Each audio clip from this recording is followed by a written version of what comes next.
Universal Music Group, the music label that represents stars like Taylor Swift and Drake, will cease licensing its music to TikTok. It accuses the social media platform of bullying and intimidation in its contract negotiations.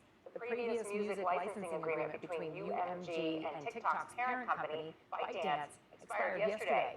UMG took its argument public, saying in an open letter, it's pushing for appropriate compensation for artists, protection from artificial intelligence, and online safety for TikTok's users. UMG said TikTok tried to bully the label by selectively removing the music of some of its developing artists.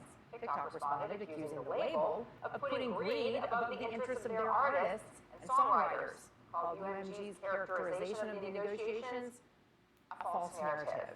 Well, like there's this back and forth about what's fair to get paid, when is your music getting used, and this is why you see on social media a lot of times it'll take down your content if you try to put your own soundtrack to it. Well, and also, 5 years ago, I would say Universal and the music side had the upper hand, but you look at the songs that TikTok can just make or break, and you have a song from 10 years ago, 20 years ago, that suddenly blows up as a #1 because it's on TikTok videos. And so they are a hit maker now, and so, that's changed the power dynamics between these companies. It's, it is interesting in the sense that TikTok having the power, but also what are we fighting over in terms of dollar value? You know what I mean? It doesn't seem as if it's going to be make or break financially for TikTok to be able to share that much ad revenue. So it's kind of interesting because, it tends to be just a trickle for most artists. It would be problematic, though. It's true for the emerging young artists not to have their music on TikTok where it's most widely shared. And if that's the place where there's some hang-up, and if TikTok's taking that up, you can see why that would be problematic.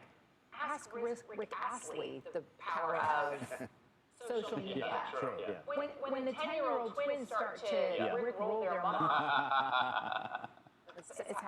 For those who don't know rickrolling, right? Okay. He hasn't recorded in decades, right? He's just kind of...